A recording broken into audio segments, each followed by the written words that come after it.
Hello बच्चों, स्वागत है आप सभी का कुसुम संस्कृत एकेडमी चैनल पर। तो बच्चों, जो कि हमने एस्टेट टीजीटी पीजीटी के लिए अपना टॉपिक वाइज संस्कृत का जो सिलेबस है वो स्टार्ट किया है, उसमें हमारी 8 क्लासेस हो चुकी हैं। ठीक है। और संधि की जो है हमारी स्वर संधि और व्यंजन संधि, ठीक है, इनमें जो हमारी ये 2 संधियाँ हो चुकी हैं संधि प्रकरण में, और ये विसर्ग संधि। ठीक है। आज जो है हमारा संधि प्रकरण वाला टॉपिक कंप्लीट हो जाएगा और संज्ञा प्रकरण, वर्ण विचार और माहेश्वर सूत्र, ये जो है टॉपिक हमारे क्लियर हो चुके हैं। तो बच्चों, आप एक सीक्वेंस में चलिए।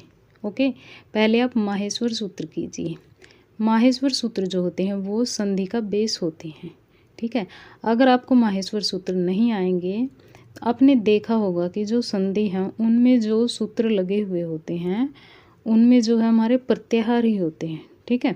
जैसे खर हो गया, हस हो गया, चर हो गया, य, तो सभी प्रत्याहार लगे हुए होते हैं। और जिस बच्चे को माहेश्वर सूत्र अच्छे से आ गए ना, तो वो संधि में बिल्कुल उनका एक भी क्वेश्चन गलत नहीं होगा। तो बच्चों, पहले माहेश्वर सूत्र करिए और उसके बाद आप संधि वाला कीजिए, देखना आपका कोई क्वेश्चन गलत नहीं होगा। अगर आपने माहेश्वर सूत्र नहीं किए हैं और आप संधि कर रहे हो तो आपकी समझ में ही नहीं आएगा, है ना। प्रत्याहार किस प्रकार बनाए जाते हैं, अगर आप माहेश्वर सूत्र करोगे तो आपको अच्छे से समझ में आ जाएगा। तो पहले आप सीक्वेंस में क्लास देखिए। ओके, तो फिर आपका जो है टॉपिक क्लियर होता चला जाएगा। तो चलिए शुरू करते हैं हम हमारा विसर्ग संधि। विसर्ग संधि क्या होती है? विसर्ग के साथ स्वर या व्यंजन के संयोग से जो विकार उत्पन्न होता है उसे विसर्ग संधि कहते हैं। ठीक है। 2 पद होते हैं हमारे। ठीक है। प्रथम जो पद होता है उसमें उसके अंत में, ठीक है, प्रथम पद जो होता है उसके अंत में जो है यदि विसर्ग लगे हुए हैं और विसर्ग के जो है के बाद कोई स्वर दिया हुआ हो, ठीक है, उत्तर पद में, या फिर कोई व्यंजन दिया हुआ हो, तो विसर्ग और उसके स्वर या व्यंजन के मेल से जो विकार उत्पन्न होता है उसे विसर्ग संधि कहते हैं। ठीक है। विसर्ग संधि के भेद कितने प्रकार की होती है? विसर्ग संधि 4 प्रकार की होती है। सत्व संधि, ऋत्व संधि, उत्व संधि और विसर्ग लोप संधि। ठीक है। ये 4 प्रकार की होती है। इसमें सत्व संधि के लिए जो है वो विसर्जनीय से ये सूत्र है। कहा गया है कि यदि पदांत में विसर्ग हो, ठीक है, और उत्तर पद के प्रारंभ में खर हो तो, ठीक है, ये खर प्रत्याहार के वर्ण जो हैं ये हैं द्वितीय, प्रथम और से। ये वर्ण जो हैं यानी कि जो वर्गों का दूसरा वर्ण होता है, ठीक है, प्रत्येक वर्ग का दूसरा वर्ण होता है और प्रथम वर्ण होता है, यानी कि खर में कौन से आ जाएं? खफ, छठत, चट, तव और कपय, सस, सर। ठीक है। ख से और र तक मध्य में जो भी वर्ण है वो सारे आ जाएंगे। ओके, तो खर प्रत्याहार के वर्ण हो तो विसर्ग के स्थान पर सकार आदेश हो जाता है। ठीक है। अगर ये वर्ण बाद में हों, उत्तर पद के प्रारंभ में ये वर्ण दिए हुए हों, तो विसर्ग को क्या हो जाएगा? फिर सकार हो जाएगा। जैसे नमः, नमः धनकारम, नमस्कारम, विसर्ग को क्या हो गया? स हो गया, क्योंकि उत्तर पद में क्या दिया हुआ हमारा? क। ये कौन सा है? ये जो है क वर्ग का प्रथम वर्ण है। ठीक है। हरि धन त्रायते, तो त क्या हो गया? त वर्ग का प्रथम वर्ण हो गया और विसर्ग को क्या हो जाएगा? फिर स हो जाएगा, हरिस्त्रायते। इसी प्रकार से पुरस्कारम, कष्कन और विष्णुस्त्रायते, ये उदाहरण भी आपके बनते हैं। अब ये नोट देखिए आप, क्या है कि यदि पदांत में विसर्ग हो जाए और बाद में च ट वर्ण हो, ठीक है, पदांत पद के अंत में यदि विसर्ग हो और उसके बाद में फिर च और ट वर्ण दिए हुए हों, यहाँ पर तो क्या था? खर प्रत्याहार का कोई वर्ण था। इसमें कहा गया है कि यदि च और ट वर्ग दिए हुए हों, पद के अंत में उत्तर पद का जो प्रारंभिक वर्ण होता है यदि वो च और ट हो तो विसर्ग को विसर्जनीय से स सूत्र से सकार होकर बाद में सचुत्व और ष्टुत्व आदेश होता है। यानी कि जब च होगा, च वर्ण होगा तो फिर सचुत्व आदेश होगा और ट होगा तो ष्टुत्व आदेश होगा। ओके, ऐसी स्थिति में अंतिम परिवर्तन के अनुसार संधि का नाम होगा। ठीक है, अंतिम परिवर्तन यानी कि जो संधि करके जो रूप बनेगा, जैसे यहाँ पर ग्राम है धन चलती, च वर्ण है। ओके, तो विसर्ग को क्या हो जाएगा, विसर्ग को सकार हो जाएगा तो क्या बन जाएगा, ग्रामस चलती। ओके, तो ये किसका रूप हो गया, ये सचुत्व संधि का रूप हो गया। इसी प्रकार से धनु धन टंकार, स को क्या हो जाएगा, यहाँ पर ट वर्ण है तो स को क्या हो जाएगा, सकार हो जाएगा। स को क्या हो जाएगा, ष्टुत्व संधि से जो है स बन जाएगा तो क्या हो जाएगा, धनुष टंकार। ओके, तो इसका निषेध करने वाला सूत्र कौन सा होता है, वासरी। वासरी सूत्र कहता है कि यदि पदांत में विसर्ग हो और बाद में सर वर्ण हो, ठीक है, सर में कौन से वर्ण आते हैं, ये स, ठीक है, ये उसम वर्ण आते हैं है को छोड़कर, ये वर्ण हो तो विकल्प से स्कार का निषेध होता है।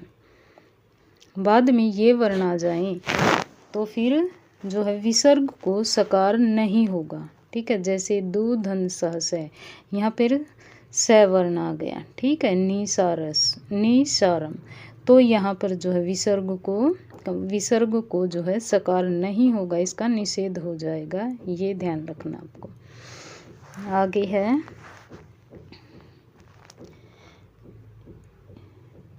यदि पदांत में विसर्ग से पहले ह्रस्व अ हो, ठीक है, अ और आ हो को छोड़कर कोई भी स्वर की मात्रा आए तो विसर्ग के स्थान पर हुए स्कार आदेश को सत्व विधान होता है।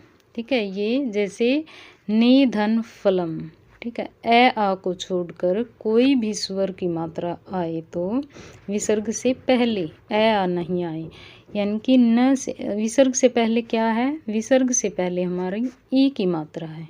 ठीक है, तो विसर्ग से पहले ई की मात्रा सकार को क्या हो जाएगा, सत्व हो जाएगा। ठीक है, तो बन जाएगा निष्फलम, विसर्ग को सकार की जगह सत्व हो जाएगा तो बन जाएगा निष्फलम। ये ध्यान रखना है कि अ या आ नहीं हो, स्वरों की कोई भी मात्रा हो। बाकी आ गया बच्चों समझ में यहाँ तक। चलिए आगे है हमारा सेकंड पेज जो है वो है रुत्व संधि। रुत्व संधि के लिए सूत्र है सस जूसो रू। ठीक है, वृत्ति है पदांतस्य सस्य सजुसश्च रू स्यात्। यदि पदांत में विसर्ग हो तथा विसर्ग के परे स्वर या हस प्रत्याहार का कोई वर्ण हो तो विसर्ग के स्थान पर रू यानी कि र आदेश हो जाता है। जैसे गुरु धन ब्रह्मा, हस प्रत्याहार का वर्ण क्या आ गया,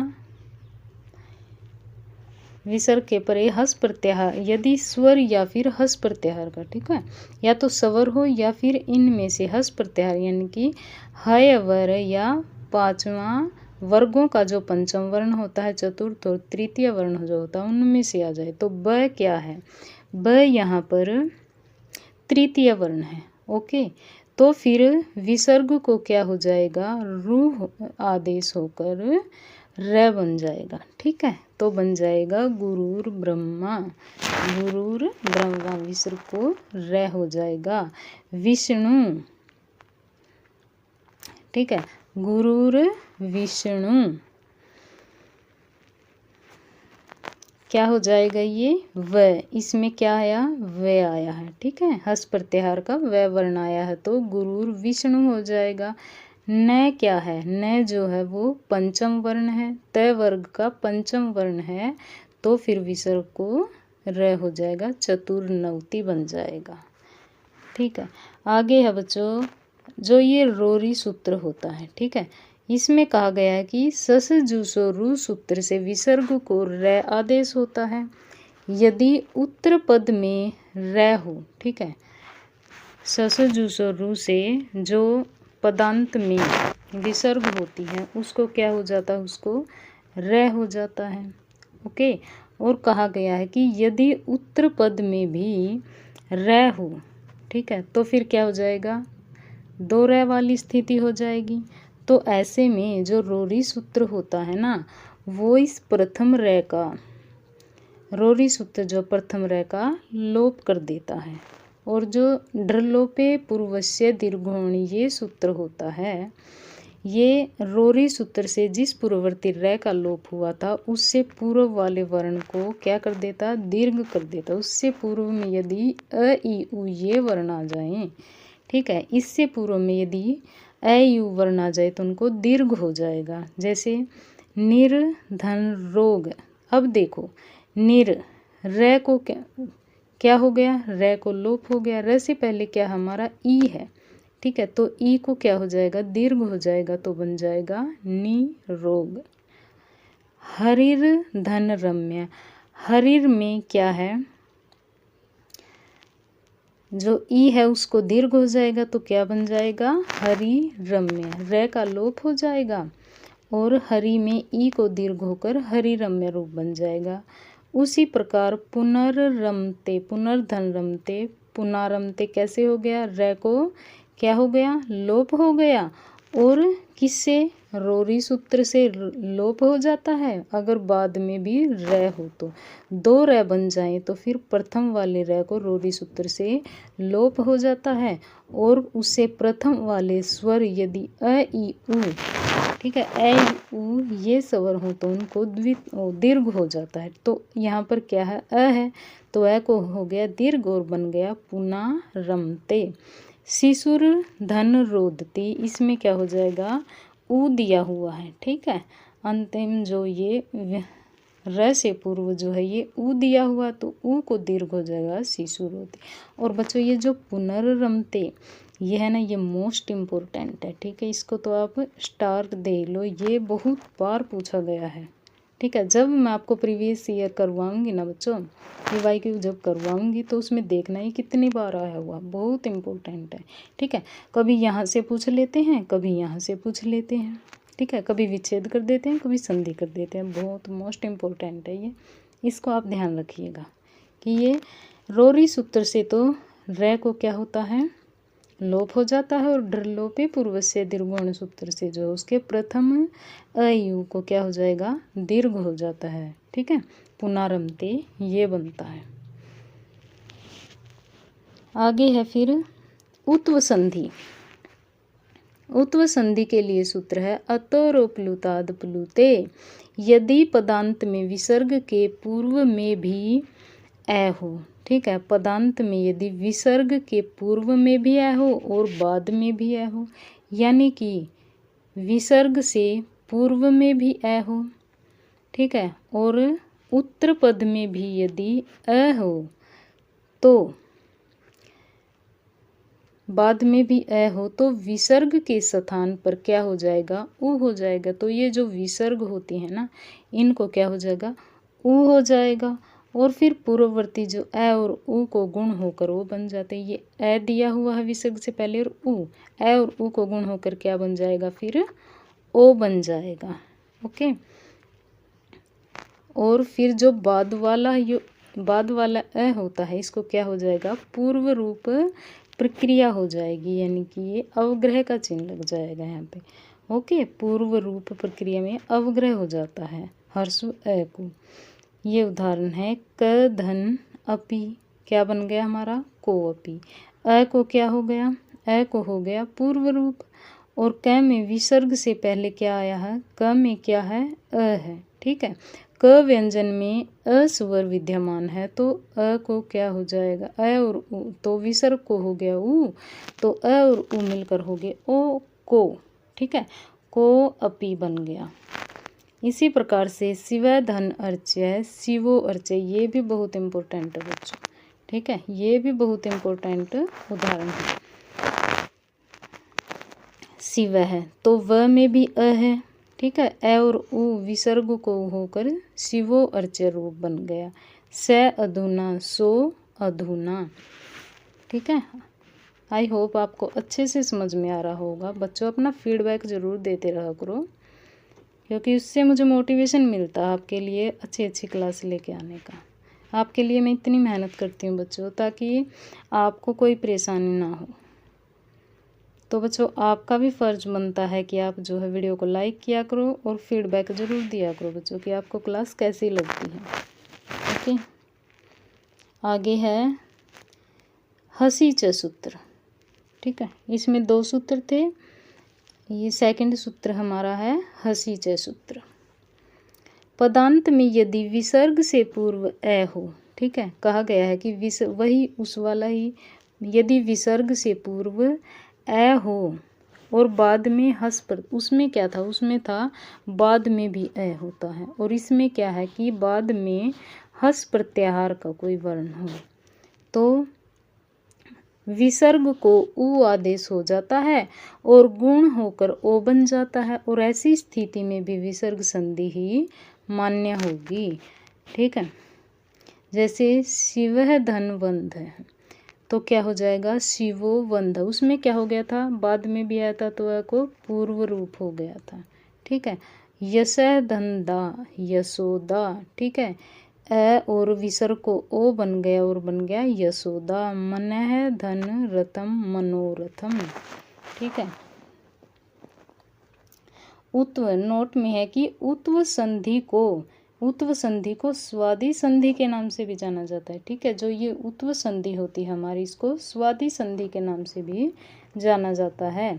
और यह जो स्वादि संधि होती है, स्वादि संधि स्वतंत्र न होकर विसर्ग संधि का ही भाग होती है। और इसमें विशेष क्या है बच्चों, विशेष है कि उत्व संधि में संधि विच्छेद करते समय सकार का प्रयोग विसर्ग के स्थान पर कर सकते हैं। जब हम विच्छेद करते हैं तो फिर हम विसर्ग के स्थान पर सकार का प्रयोग कर सकते हैं, ठीक है। तो इस प्रकार से जो है ये हमारे उत्व संधि के ये 2 सूत्र लगे होते हैं। उत्व संधि में क्या, अतोर प्लुताद प्लुते, और इसमें तो जो है जो उत्तर पद होता है उसमें अ को क्या हो जाएगा, उसमें अ को पूर्व रूप हो जाएगा, ठीक है।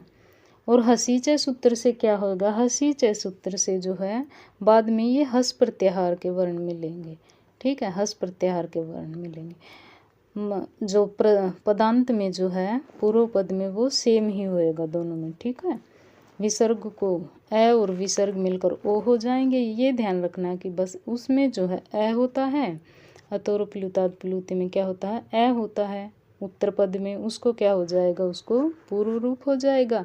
और हसी च सूत्र में इसमें क्या हो जाएगा, हसी, यानी कि हस प्रत्याहार के वर्ण होते हैं बाद में, ठीक है। वो ऐसे कैसे रहेंगे एज इट इज, उनमें कोई परिवर्तन नहीं होगा। आगे है कि ये किया था हमने, ठीक है, कि विच्छेद के समय में जो है सकार का प्रयोग हम कर सकते हैं, जैसे यशस, ठीक है, यशोदा, ठीक है। अगर विच्छेद दे रखा होता है यश है धंधा तो यशोदा कर देंगे, पर अगर हम उसको विच्छेद करके लिखेंगे ऐसे, ये पूरा शब्द दिया हुआ है संधि करके, तो संधि विच्छेद करते जो है हम यशस लिख सकते हैं, ठीक है। विसर्ग की जगह हम यशस लिख सकते हैं। यशस धंधा शिवो वंद है, ठीक है, शिवो वंद है, शिव है धनवंद है। अगर ये पद दिया होता है पूरा शिवो वंद है ये शब्द होता है तो शिवस वंद है हम कर सकते हैं, ठीक है। और शिवो अर्च्य है, शिवस धन अर्च्य है, ठीक है। जैसे मनोरथम हो गया तो क्या लिख सकते हैं, मनस धन रथम, ऐसे लिख सकते हैं।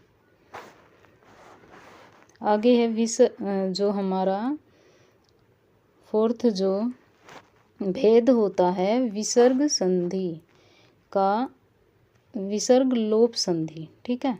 विसर्ग लोप संधि में विसर्ग का लोप सीधा न होकर कुछ परिस्थितियों में होता है, ठीक है। इसमें कहा गया है कि जो विसर्ग का लोप होता है ना, वो सीधा न होकर कुछ जो परिस्थितियां बनती हैं जिनके कारण विसर्ग का लोप होता है। ठीक है, विसर्ग में लोप से पूर्व कुछ परिवर्तन व विशेषताओं का प्रयोग किया जाता है, जैसे कि ये सूत्र है भो भगो अघो अपूर्वस्य यो असी, कि भो भगो और अघो शब्द के बाद स्थित विसर्ग को जो है रुत्व होकर रह हो जाता है। ठीक है, रह को यह आदेश हो जाता है यदि परे अस में जो हमारे सभी स्वर आ जाते हैं और हस प्रत्याहार के वर्ण आ जाते हैं। ठीक है, अगर ये हूँ तो उत्तर पद में तो हली सर्वेशाम सूत्र से जो यह हुआ था, रे को जो यह हुआ था उसका विकल्प से लोप हो जाता है यदि बाद में व्यंजन वर्ण हो। ठीक है, ये ध्यान रखना है कि जो हमारा रुत्व होकर, ठीक है, भो भगो अघो इन शब्दों के बाद में स्थित रहने पर, ठीक है, उत्तर पद में यदि पूर्व पद में यदि भो भगो और अघो ये शब्द हों और इनके बाद में जो विसर्ग है तो विसर्ग को रुत्व होकर जो रै हुआ था और रै को यह आदेश हो गया था, तो बाद में, ठीक है, स्वर या हस प्रत्याहार का कोई वर्ण हो तो यह को क्या हो जाएगा, विकल्प से लोप हो जाएगा यदि बाद में व्यंजन वर्ण हो। ठीक है, अगर हस प्रत्याहार के वर्ण हो तो क्या हो जाएगा, इस हली सर्वेशाम सूत्र से यह को लोप होगा। ठीक है, यह का लोप करने वाले कौन से हैं, ये दो सूत्र हैं, हली सर्वेशाम और लोप है साकल्यस्य। तो ये ध्यान रखना है कि अगर बाद में हस प्रत्याहार के वर्ण हो तो हली सर्वेशाम सूत्र से यह का लोप होगा, और अगर बाद में स्वर वर्ण हो, ठीक है, ये कहाँ है ना, इन्होंने अस हो, स्वर या व्यंजन हो, तो अगर हस प्रत्याहार के वर्ण हो तो यह का लोप हली सर्वेशाम से होगा, और अगर स्वर दे रखे हों तो यह का लोप लोप है साकल्यस्य सूत्र से होगा। ये ध्यान रखना है। जैसे भोस धन लक्ष्मी, ठीक है, तो सकार को क्या हो जाएगा, र हो जाएगा, रुत्व हो जाएगा, रुत्व होकर र को क्या हो, किससे हो जाएगा, सस जूसो रू सूत्र से रुत्व हो जाएगा, रुत्व र हो जाएगा, और फिर भो भगो अघो इससे जो है यकार हो जाएगा। ठीक है, र को यह हो जाएगा, और क्योंकि जो लक्ष्मी होता है ना, लक्ष्मी ल किसका है, हस प्रत्याहार का वर्ण है। ठीक है, हस प्रत्याहार का वर्ण है, तो हली सर्वेशाम सूत्र से जो है यहाँ पर यह का लोप हो जाएगा। उसी प्रकार देवास धन नमस्ते, इसमें भी क्या है, इसमें भी जो न है सस जुसरु सूत्र से क्या हो गया, रुत्व हो गया, विसर्ग को सकार को क्या हो गया, र हो गया, भो भगो अघो से क्या हो गया, र को यह हो गया, तो और फिर देवा नमस्ते, क्योंकि न जो है वो क्या है, वो जो है हल, वो हस प्रत्याहार का वर्ण है, तो फिर यह किस सूत्र से होगा, यह का लोप जो है हली सर्वेशाम सूत्र से हो जाएगा। आगे है हमारा सूत्र एतत् तदो सुलोपो अकोर नय समासे हली। इस सूत्र के अनुसार विसर्ग के स्कार को लोप हो जाता है यदि एतत् यानी कि एस है एवं तत् में कौन सा आता है, स, ठीक है, स के बाद हल हो तो, ठीक है, एतत् में शब्द रूप क्या बनेंगे हमारे, एस है एतौ एते, तत् में क्या बनेंगे, स तौ ते, और एतत् में क्या बनेंगे, एस है एतौ एते। ठीक है, इस प्रकार से हमारे रूप चलते हैं। तो ये उदाहरण देखिए, जैसे कि सह धन विष्णु, ठीक है, सह धन विष्णु, सह धन विष्णु। तो बच्चों यहाँ पर जो है इनका संधि लिखना भूल गई मैं, तो आप लिख लीजिए। ठीक है, सह धन विष्णु, यहाँ पर कहा गया है कि यदि बाद में, ठीक है, विसर्ग के सकार को लोप हो जाता है यदि एतत् एसह और स के बाद में हल हो तो, ठीक है, एसह और स के बाद में, स और ऐसा के बाद में क्या हो, यदि हल हो, ठीक है, तो रुद्र में र और विष्णु में व, ये क्या है, ये हल है, व्यंजन वर्ण है। तो इनके बाद में जो विसर्ग को सकार होता है उसको लोप हो जाएगा, ठीक है। तो विसर्ग को सकार लोप हो जाएगा तो क्या बन जाएगा हमारा, स, आप लिख लीजिए बच्चों, स विष्णु हो जाएगा, ठीक है, स विष्णु हो जाएगा। और इसी प्रकार से ऐसा धन रुद्र है, क्या बन जाएगा, विसर्ग के सकार को लोप होकर एस विष्णु, एस रुद्र, ठीक है, ये लिख लीजिए आप, एस रुद्र ये हो जाएगा। आगे है, परंतु यदि अकह नय समास व स्वर वर्ण का प्रयोग हो तो विसर्ग का लोप नहीं होता है। बाद में यदि अक नय समास और स्वर वर्ण का प्रयोग किया गया हो, ठीक है, ये जैसे असय, असय में क्या हो गया, असय में नय समास हो गया, ठीक है, स के साथ अ जुड़ गया तो क्या हो गया, ये नय समास का उदाहरण हो गया। तो उसी प्रकार से हमारा एस कह में क्या है, यह जो है अकह के कारण, ठीक है, यहाँ पर क्या नहीं हुआ, एस कह में क्या है हमारा क, ठीक है, तो अकह है हमारा, एस है अकह बन गया एस कह। तो यह क्या हो गया, एस के कारण यहाँ पर लोप नहीं हुआ है विसर्ग के सकार को। तो ये ऐसे कैसा हो जाएगा, असय विष्णु एस कह रुद्र, ठीक है, और स धन अत्र, तो ये क्या है, ये अत्र बाद में, ठीक है, यदि बाद में स्वर वर्ण हो तो फिर विसर्ग को जो है सकार का लोप नहीं होता, वो ऐसे ही आएगा फिर स अत्र, ठीक है। तो ये ध्यान रखने हैं आपको उदाहरण। यदि बाद में ये क्या हो, नए प्रथम पूर्व में क्या हो, नए समास के कारण, ठीक है, नए समास का उदाहरण हो, और अकह के कारण, ठीक है, इसके में क्या आया, अकह आया है, और असह जो है वो नए समास का है, और स के बाद यहाँ पर अत्र में अ जो है वो स्वर वर्ण है, इसलिए यहाँ पर लोप नहीं हुआ विसर्ग का। आगे है हमारा विशेष में क्या ध्यान रखना है आपको, समय सूटी, ये जो सूत्र है इसके लिए वृत्ति है समोरु स्यात सूती, अर्थात सम के बाद सुट होने पर सम के मैं को र होगा, ठीक है, रू र हो जाएगा, जैसे सम धन स करोती, ठीक है, तो मैं को क्या हो जाएगा, र हो जाएगा, ठीक है, सरस करोती, ठीक है, फिर पुनः क्या हो जाता है, र का विसर्ग होकर विसर्ग के स्थान पर स हो जाता है, यानी कि विसर्ग के स्थान पर फिर स हो जाएगा, ठीक है, र को विसर्ग हो जाएगा और विसर्ग को फिर स हो जाएगा, तो बन जाएगा हमारा सस स क्रोती, ससस क्रोती, ठीक है, ससस क्रोती, ये रूप जो है हमारा बन जाएगा। तो आई होप बच्चों आपको क्लास अच्छी लगी होगी, आपको अच्छे से समझ में आया होगा। बच्चों अपना फीडबैक ज़रूर देना, और जो है नए हो तो चैनल को सब्सक्राइब करना, वीडियो को लाइक करना। Thank you.